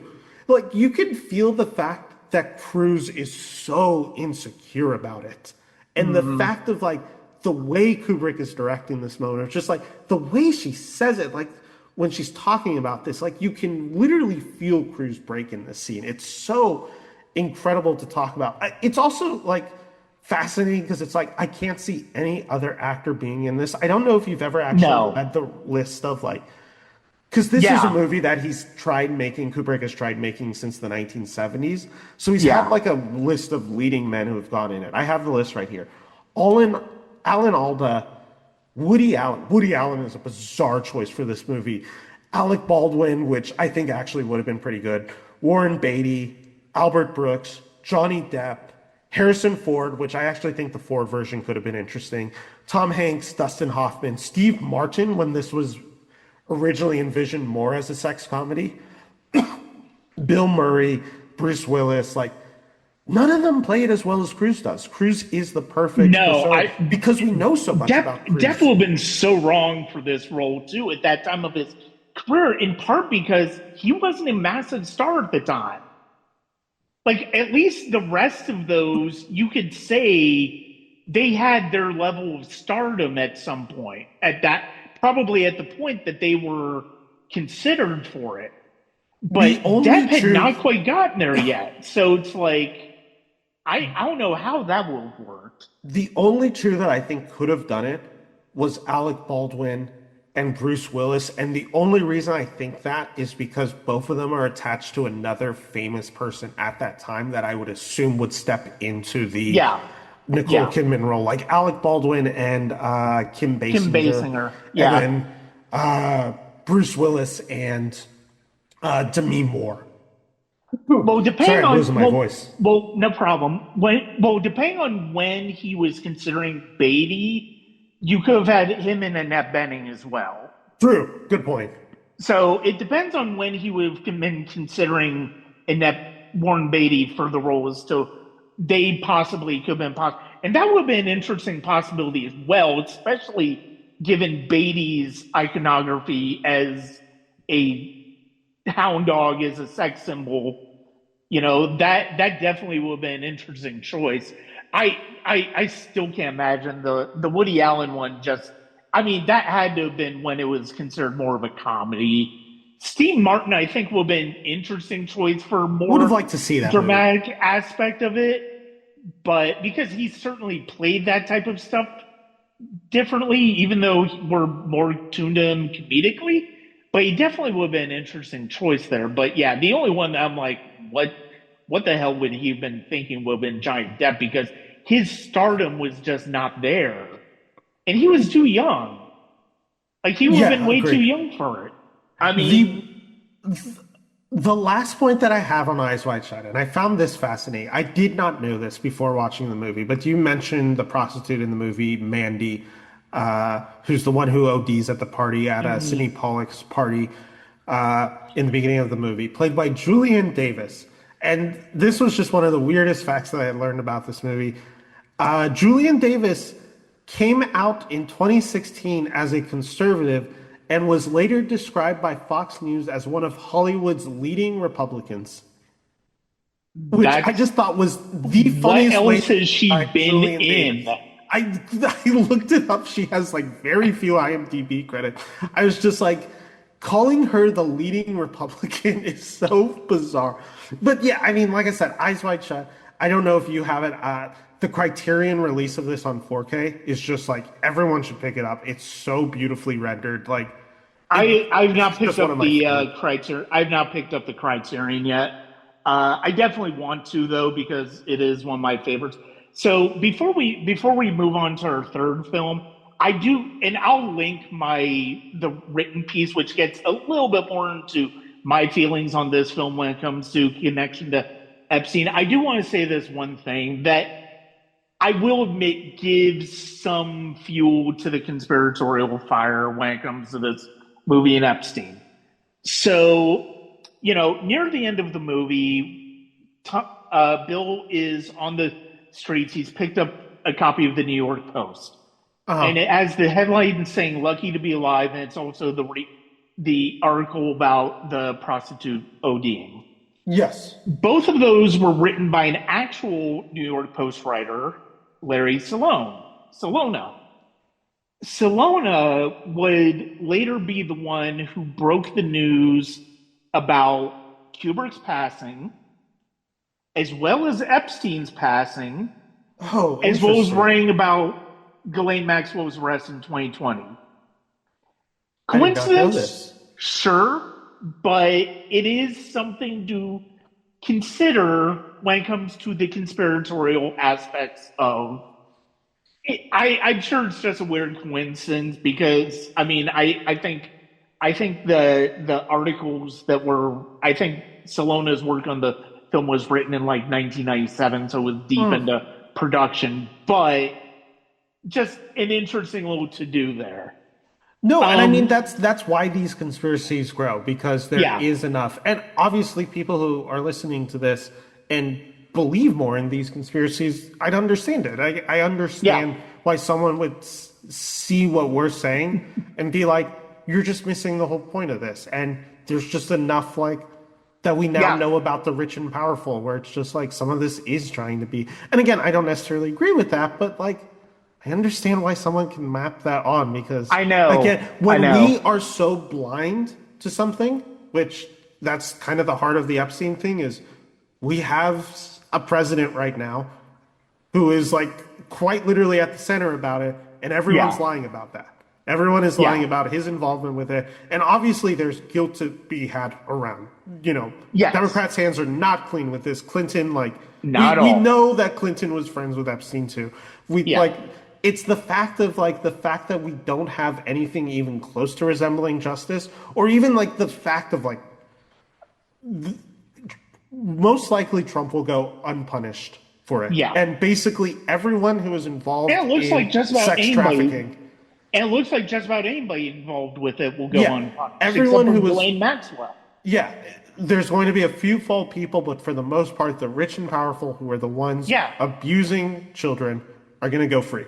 And I yeah, think that's why a conspiracy that people put on to Eyes Wide Shut, it's so easy for them to do it because it's like, yeah, well, people have been saying this for years and this is where we're at. and it gets to the same point you made with JFK, where it's like even though even though we've got all of this information that's come out a little bit now they've been forced to into releasing a lot of this information.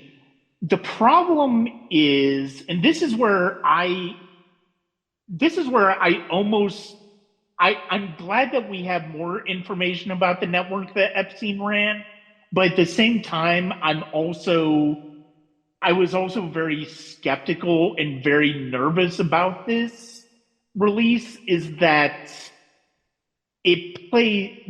we've seen so many people on the left who've just run, skipped, and jumped straight into being QAnon conspiracy theorists because of Yeah. what's been released with Epstein, and that's why I'm like, oh my god, it's like this was on on the one hand, I'm glad it's out there. On the other hand, I wish it wasn't because of the fact that it's in this toxic stew of misinformation where people are making these connections that yes, of course Epstein is yes, of course what the Epstein case is appalling. It's like QAnon. It's important to realize it's not QAnon. QAnon has a whole bunch of other stuff involved with it that has nothing to do with Epstein. And I think like before we jump into editing, like my last point on this is like, and this was kind of one of the genius releases by the Trump administration in weaponizing this Epstein file, Yeah. is the disorganization within the release of it. Like the fact Yeah. of like they were really just throwing out everything and anything. Obviously, they redacted thousands and thousands of pages. Yeah. But the fact of like they were, the fact that documents were released of just like, you know, non sequiturs in this, like the fact of like, if you throw everything out and it starts appeasing people who had been believing in some of these conspiracy theories for years, it just creates so much disinformation, misinformation in it. Like, you know, there's so many conspiracies of like the baby eating rituals that have come out with the Epstein files and all these like really disturbing, like creepy, horrendous stuff. And obviously, I am not going to say awful, terrible stuff did not happen there. I don't know the extent of it. We may never know the extent of it. But the way of releasing just everything instead of this is an organized release of the prosecution, this is an organized, like, this is what we found to be factual, this is what we found to not really carry validity. Like, you know, like a true prosecution case. Like the fact that we didn't get that and it's just everything, when you allow everything to exist in this without context, without information, without like, you know, any control, you allow the worst of impulses to take over. Again, I am not saying that I know everything that was on there. Obviously, like some of these really awful things that were mentioned in the Epstein files, I don't know if it's true or not. Like we may never know about that. We may never know of what actually happened on that island. But the fact is there are probably people who do know, and releasing it without kind of rebuttals or like the actual facts of it allows us nothing. And that's the really scary part of it, is that's the reason why they did it. It's just like create misinformation, put blame on everyone. Once blame is on everyone, no one is guilty. And the way they did, with the way they did it, of course. No, that's absolutely right. Which brings us like to an interesting question with Eddington, which was one that I had mentioned to you as I wanted to kind of dive into this movie because of what I understood this movie to be when it released. And also like when we're talking about reactionary filmmaking, you know, JFK 30 years after, Eyes Wide Shut, not really about this. Eddington is the only movie that's just directly about, hey, what if we just did it as it's happening now and we're reacting now? And that's, I think, a really fascinating mode of filmmaking that Ari Asher is employing within Eddington. It's just like, this is happening. I'm going to write about it. I'm going to make a movie and art about it. And consequences be damned. I'm just writing how I see it as I have it right now. And you can set up kind of the context of Eddington. I know you're not as big of a fan of this movie as I am. No, I'm not. And rewatching it, it's like my biggest issue with Eddington is I don't think I can at least say with JFK and Eyes Wide Shut, I feel like it brings something substantial to the conversation of its subject matter, that goes beyond whether it gets to how much of the actual, especially when it comes to JFK, how much it gets to the actual truth versus the emotional truth. Sure. With Eddington, so Eddington is set in May of 2020 during COVID. June of 2020. Well, I think the first time we see Joaquin Phoenix is May of 2020, if I remember. Oh, I thought it started like right at the George Floyd, which was I think the last day of May. But it's probably I do think it's on the back half of May. Okay. But so it takes place in May of 2020, and COVID restrictions are a thing. Joaquin Phoenix's sheriff doesn't accept the restrictions. He is not keen to he is not keen to enforcing the restrictions of wearing masks and all that stuff. Part of it is because he has asthma. It's like, look, I have asthma. Two, I was still able to wear a mask at that time. I should probably still be wearing a mask, but that's another thing entirely. And he is at odds with the basically techno liberal mayor of the Ted city, Garcia, played played by by Pedro. Pedro Pascal, and he's trying to get a data center in the city that will help increase jobs and be big for the economy. And the economy is not good in Eddington whatsoever. And it comes to a point where Phoenix's character is where Phoenix's character basically gets to a point where he wants to go up and run for mayor against Pascal's character. Yeah. And all this time, his mother-in-law, who's living with him and his wife, played by Emma Stone. And it's funny because, in fact, I know the other film we were talking about, the It's other recent Begonia. film was Begonia. I'm glad we chose this one because I have my own issues with Begonia, which would have been an interesting one, but I think the ending kind of throws a bit, is part of the reason why I didn't want to touch that one. Sure. A conspiracy that's true in Begonia. Right, exactly. So they are conspiracy theories, radicalized online about COVID. And then, of course, with regards to sexual abuse, we're obviously getting into Pizzagate, QAnon rabbit hole with them. They meet this speaker, this influencer who's peddling these conspiracy theories, claiming he was abused as a child, played by Austin Butler. Really hilarious performance by him. He's going for it in this movie. Yeah. And then we also get the George Floyd murder, and we see this grassroots protest against from younger people within the town start to come in, and all of this big swells. I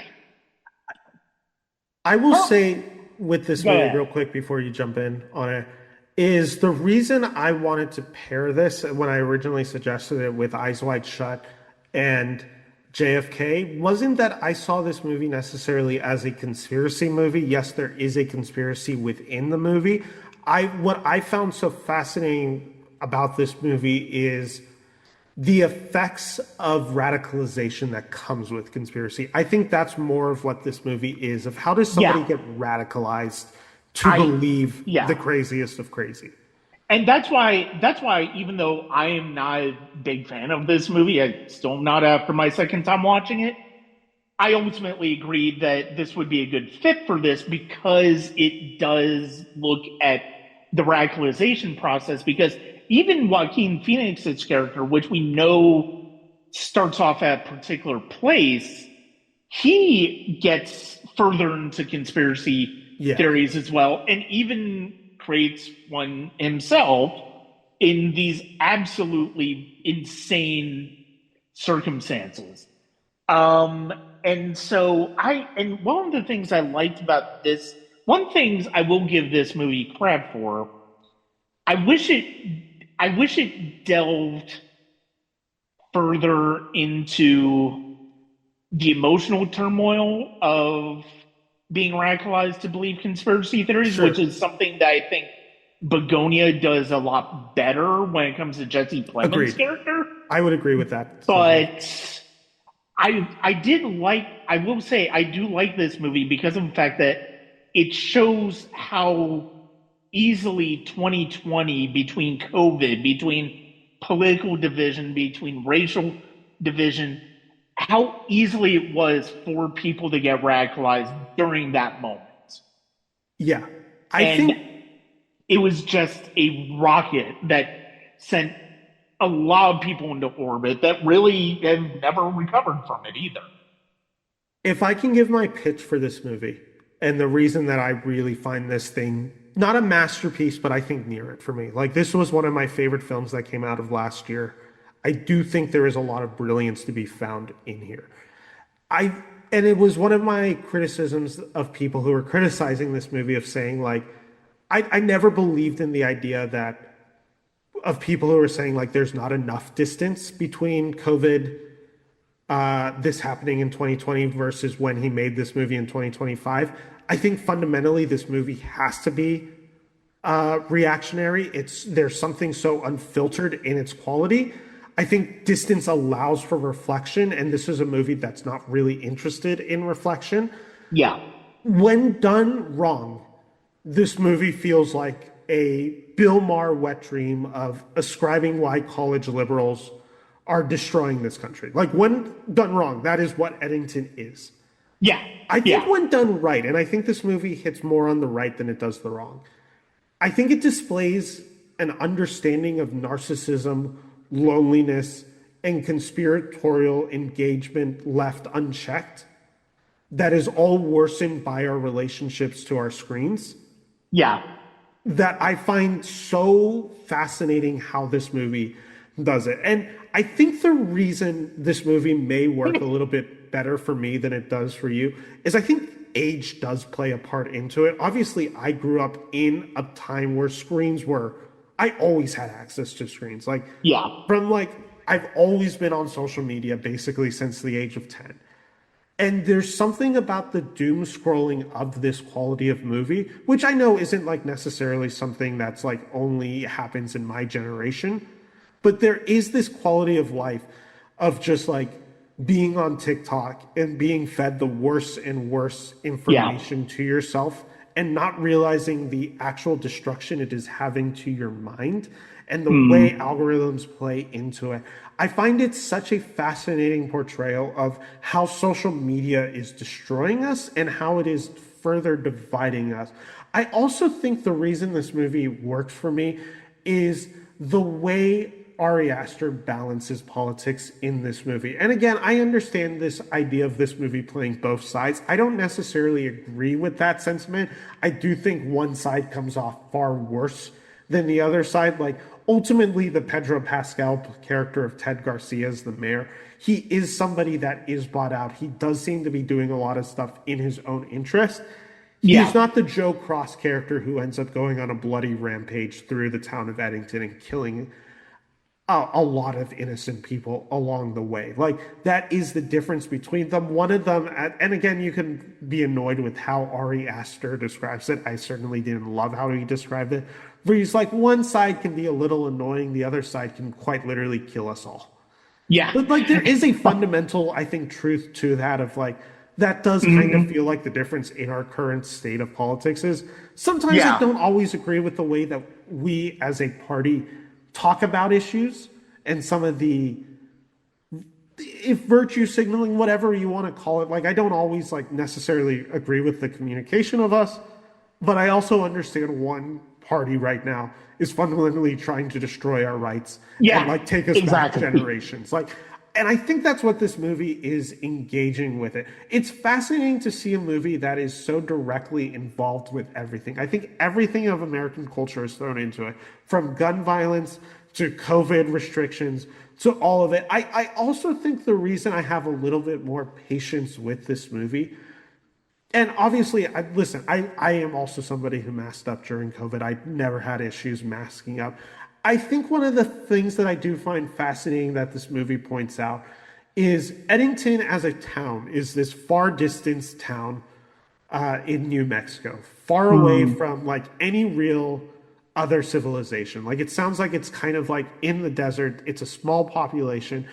The point that this movie makes of like the character of Mayor Ted Garcia, played by Pascal, governing in accordance with basically the way California and New York were handling the pandemic.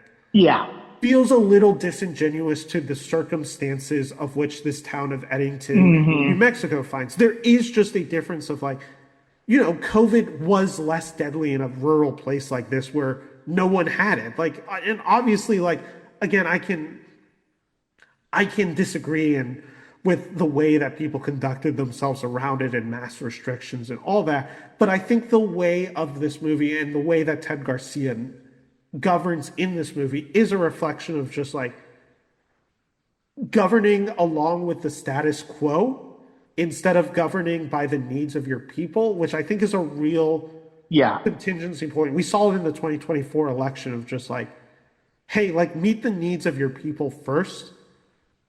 And like, don't just be like because I think this movie portrays Pascal very much as a corporate Democratic stooge. Yeah, yeah. And that's what I find interesting about this movie. And again, it doesn't mean that I ascribe to all the political beliefs of this movie. It doesn't mean that I agree with everything being presented. But I think this this reactionary quality of Eddington is fascinating to look at. And for me, I find it quite engaging. And I think it meets a really good endpoint of all this coming together to just make something very violent that is such a unique experience that only Americans deal with in the world. Yeah, I can get behind that. I can definitely get behind that. No, I mean, look, I don't, this isn't, and there are things I like about this movie. I don't out and out just despise this movie. It's not one of the worst movies I've ever seen. It's just a movie I think you described it as surface level because I saw your Letterboxd review. I feel like it's much more surface level than it is with bringing any depth to the ideas it's trying to do. What I will say is I do think it is somewhat successful showing how the weaponization of misinformation and the internet can be when it comes to politics. The idea of getting radicalized online and the ways and the narcissistic ideas of an online presence. I mean, I think Cross's character really shows that as he's doing his run for mayor with some of the choices they makes as far as his speeches, you know, and plus, I mean, I think I do think it does kind of say something about the idea of performative activism that may have come out with the George Floyd murder, and that's Black when I Lives describe Matter this movie too. as a bad Bill Maher New Rules segment. That's the scenes of this movie that I think would be the most easy to map onto. Yeah, Some of my annoyance with this movie, I understand the intent of it, and I think there is a satirical nature to it. There is I'm 28 right now. I was, 22 or 23 when 2020 happened. So there is always like this thing of like, I wish you guys could write movies of people my age who sound like what I sound like and like talk like. There's this real notion of like how people in college speak to each other versus like the reality of how we speak to each other that I think this movie doesn't get right. yeah. I mean, I'm Gen X. I'm fortunate enough that it's like we do have films that somewhat got to how we were kind of at the time. But yeah, I mean, it's like I do think those scenes are annoying with the activists and stuff like that, and the way they're portrayed are annoying. Like you said, it's almost the Bill Maher-ification of them. But at the same time, I mean, I think that's kind of I think to a certain extent it's the point. But I mean, again, it's one of those things where it's like I don't think it lands. No, it really doesn't, especially as it goes on further and further into the movie. I think it's harder for it to land. I think the issue with it is the juxtaposition that what the Joe Cross character played by Joaquin Phoenix is going through feels so real and so true to an experience in 2020 that when you map that realness and like what's going on internally with Joaquin Phoenix, so I do think gives a really great performance in this movie. Like when you map that and then have this, I'd call it satirical look at essentially college activism that is happening in this town of Eddington, that satirical nature juxtaposed to the realness of everything else going on with the Joaquin Phoenix character just feels a little misplaced. If this movie was more comedic in its portrayal of Joe Cross, which I think would have made the movie worse. But I think that tone could have fit it. To be honest, the college protest stuff in this movie reminded me of the worst instincts of Adam McKay and Don't Look Up in Vice. It's just something that I can't handle that level of writing of this generation. I just generally find it annoying. There are moments of it where I think Ari Asher just really nails a scene of humor. Like there's a girl who's doing a TikTok dance after reading James Baldwin's novel or something like that. I forgot exactly what the quote is on the TikTok video, but she's like doing a dance to like a James Baldwin novel or something like that. It's just an absurd thing that appears. That's where I'm like, okay, that feels very specific, and that feels like something like that I lived through and understood of like the performative quality of it. I do think there are aspects to the performative that this movie gets very right, but the reason this movie works for me is I do find this to be the better Joker movie, essentially. Like, I think this movie is closer to successful in like how somebody falls down this rabbit hole, how somebody gets lost, and how somebody gets radicalized. And the reason I think this, I've seen this movie 3 times now, is I have real sympathy towards the Joe Cross character at the beginning. I think what this movie does very well is he is someone who may disagree with the way things are being governed right now, but he's also trying to be respectful of everybody. He's trying to like do this thing where he's like, he has his own beliefs. He disagrees with a lot of it, but he's trying to not be confrontational about it. Like, obviously that scene in the grocery store at the beginning, like there is confrontation in it, but he is generally like trying to get along with people. He is trying to be what he believes to be a good guy. And the way this movie continues and the way he gets portrayed and the way that this movie kind of starts to break him and everything with the isolation feeling of it. I think this movie, the reason that I love this movie is I am willing to give a movie a bit of a pass when it's messy, but I see the intent and I think the intent is important.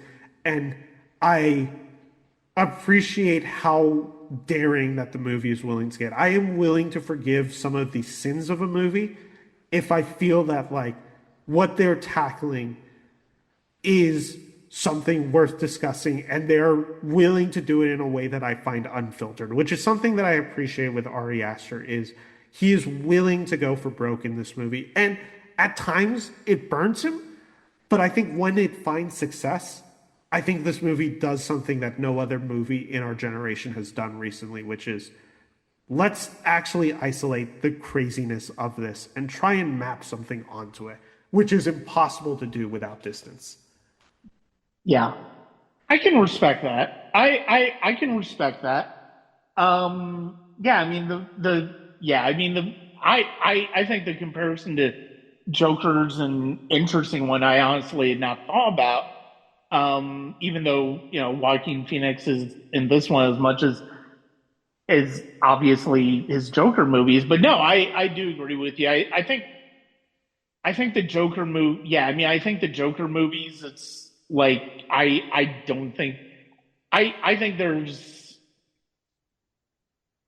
I do think there's things there.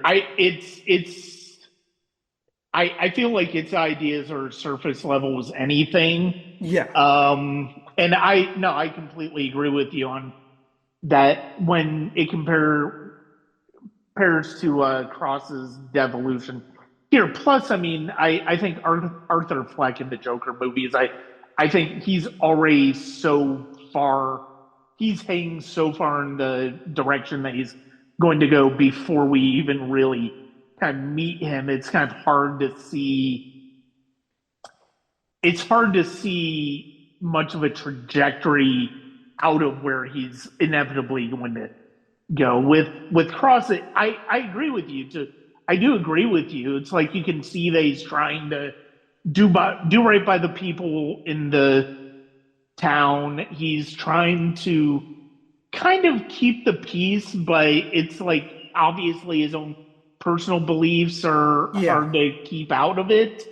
And yeah, I mean, I think there's it's interesting. I completely respect the idea of, at least giving a movie at least some benefit of the doubt of what it's trying to do, even though it's messy.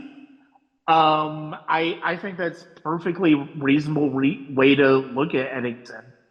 And I think like the last part of this movie that I want to talk about is like the actual conspiracy of this movie, which is big corporation owns everything and is really Yeah, like the keeper of peace and chaos in this, obviously framed as an Antifa attack throughout the movie. What I think is fascinating about this movie and what really works for it is one, you have this homeless character that appears at the beginning of the movie and is kind of like the inciting incident of a big chunk of this movie. It's it's a really well thought out example of just like amidst the chaos of this, the people that go ignored and forgotten are the people who need the most assistance and help. And at the end of the day, Joe is left in need of a caretaker, yeah, basically paralyzed. Nothing ends up changing. Like that's the whole thing. The no, data center will continue to get built. This is all a blip in the radar. People will make their name through this. Obviously, you see a character in this movie who is what seems to be I'm trying to think of a good example of this, but he kind of becomes like maybe you could say the Charlie Kirk of this movie, which is just like he's recording it, he's putting his own yeah, narrative spin on it, he's grifting off of this. yeah, Like there is a quality of that within this movie that I think this movie, like I said, that it's the reason that I really respect this movie is just like, this movie has a lot to compare with another movie that came out last year, and One Battle After Another. I think you could say One Battle is the better movie, but it is the far more optimistic movie of it. This is yes, Eddington is the more cynical, and I probably think the more real version of real life that we live in. And the thing that I will say that resonated with me a lot while rewatching Eddington is a few months ago, because I've been off TikTok probably since like September or so. Once there was some changes to it, I just found myself less engrossed in it. I ended up deleting the app. I rejoined it a few months ago I think I was out of town, I was at Disneyland and I was just like, I need something to do while on the lines. And and it was right around the time that the Epstein files were being leaked. And I noticed my algorithm was just serving me crazy conspiracy theory after crazy conspiracy that then ties you to this, where you're like, oh, Tom Hanks is connected to this way, and he had this photo of a glove left in New York City that is right next to this pizza shop, and if you believe this, and you start going down the rabbit hole of like, this is crazy, like none of this makes sense. But then like the more you dive into it, you're like, it's kind of the thing that JFK as a movie does so well, where it's like there's so many strings attached that like, how can it be true? And then like you think about it for like one logical moment, and you're like, okay, or you look up one fact of information and it disputes everything that you've just looked up for. You're like, oh, okay, well actually this isn't even a true photo. That is like at the core of this conspiracy theory. But I think that's what Eddington as a movie does so well, where it's just like, it's so easy to get radicalized and brought into an ideology yeah, and something dangerous like this through social media. Like it's quite literally, that's the difference between what JFK in 1991 is versus what Eddington is in 2025 is yeah, one you had to seek out. Like if you wanted to feel like a conclusive truth on JFK, if you felt the conspiracy theory wasn't real, you'd seek out a film like JFK. And then yeah, that's how it became like a sensation. Versus 2020 and when Eddington comes out, it's just given to you. Like there's no control over it. It's just like you get radicalized just for being on the internet. And that's yeah, a crazy difference. And I think that's the scariest of it all. yeah. No, absolutely. And I mean, I think that is a great place to stop because and I mean, it basically is getting to what we were talking about, where it's like We're all fucked. conspiracy Like it's theory, crazy. conspiracy theories benefit the powerful. Yes. They really do benefit the powerful. That is the only demographic that benefits from conspiracy theories because of the fact that that means that anything that feels outlandish, anything that feels outrageous that comes out can just be subscribed to a conspiracy theory. And you're crazy if you believe it. Yeah. And I think that is the thing that we've kind of seen with the release of the Epstein files that we have seen, and why things like Epstein, why things like JFK will always feel elusive. Like I'm going on 49 years old Mm. now. I don't know if I will ever know the honest to God truth about both of those. And Yeah. it's a shame, but also, like, if the truth does come out, is it going to be believed? And Yeah. I think that's the thing. And that's where conspiracy theories do benefit the powerful. That is why communication is, and lack of communication is such a powerful tool for authoritarian regimes, because of the Yeah. fact that the less that is revealed, the more that a populace can be controlled. And with the dissemination of certain information in a way that makes it feel like things are being released, but also things are not completely being released, that is always going to benefit the powerful more than the population.